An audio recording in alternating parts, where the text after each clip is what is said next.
for my YouTube channel. So I thought I would begin by just sharing a little bit about my fitness journey. So at school, I only really did dance, so I did competitive dance, lots of different genres. Was naturally quite like long-limbed, lanky. So aside from my dance, I didn't really do any exercise apart from my PE. And then when I went to college, I continued with my dancing, but when I started university, I didn't really do any exercise at all. I didn't really consider what I was eating. Obviously, I drank quite a lot of alcohol. Felt like I kind of neglected my health, but actually, I think I was thankfully relatively lucky with my metabolism at that point in my life. I didn't need to do very much to maintain a slim physique, but I wasn't at all strong at that point. And then when I qualified as a nurse, I was commuting to and from London. I was on my feet all day, so I think I was relatively active. I would occasionally dip my toe into the local gym, so maybe go and do a bit of cardio or perhaps a spin class. But again, I wouldn't really say that I was consistent. I would just occasionally go just to tick the box. And if I was honest, I probably didn't really enjoy it at that point. So really, I would say in my 20s, I wasn't really exercising with any purpose.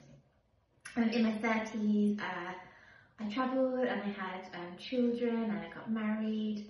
And it wasn't until my youngest turned 2 that I actually felt that I needed to start looking after myself. My body had changed quite significantly. And I wasn't fat, but I was probably carrying a little bit more weight than was healthy for me and my frame. So to begin with, I literally just started going for little runs. So we had like a nearby woods, and I would try and run for a minute, and then I'd need like about a minute and a half to recover. I was so unfit.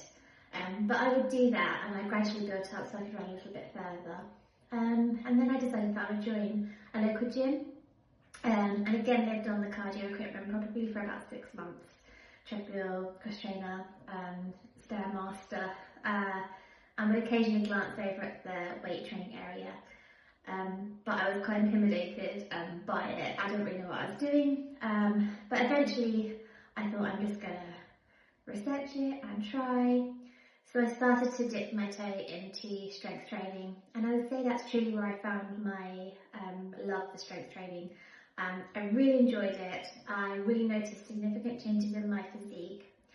And then I met a girl who was competing as a bikini athlete, and she suggested that perhaps I would go for it. So I thought, oh, okay, let's give it a go. So I entered my first bodybuilding competition in 2023, beginners category. It was called the Rising Stars with BPA, and I won, so that was amazing. Was invited to the British finals, and I placed, got 3rd, and then really did enjoy it. Got a bodybuilding coach. So initially one of my friends kind of guided me, and then she felt that if I wanted to continue, I probably needed a bodybuilding specialist. So I then invested in a bodybuilding coach.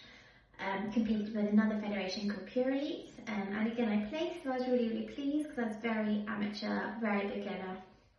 And what I really learned was that I'm very goal driven, and I loved having a reason to go and train, and I loved tracking my progress and having a plan in place, and kind of working with purpose.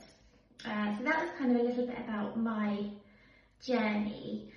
As I mentioned, I was a nurse. I was a nurse for 20 years, and it kind of evolved into public health eventually, preventative healthcare. So that was lots of lifestyle stuff. So I did the health coaching with the NHS Leadership Academy, and then branched off independently to practice as a health coach.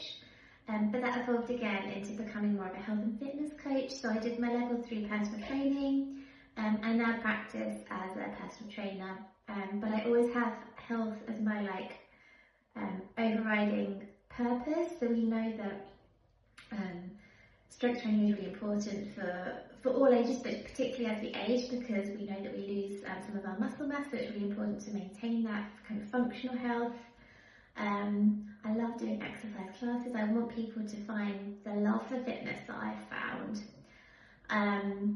And this year, so we're now in 2025, this year is my year to actually purposefully grow. So for the last 2 years, because I competed, I was often in prep, so having to be in a calorie deficit and dropping weight to get kind of stage ready and really lean. But this year is the first time that I'm really committing to a period of time where I'm eating in a surplus, trying to push heavier and actually trying to build some muscle, which at 40, obviously I've missed my peak years. I wish so much I found this sooner, but I found it now. So I'm working with what I've got.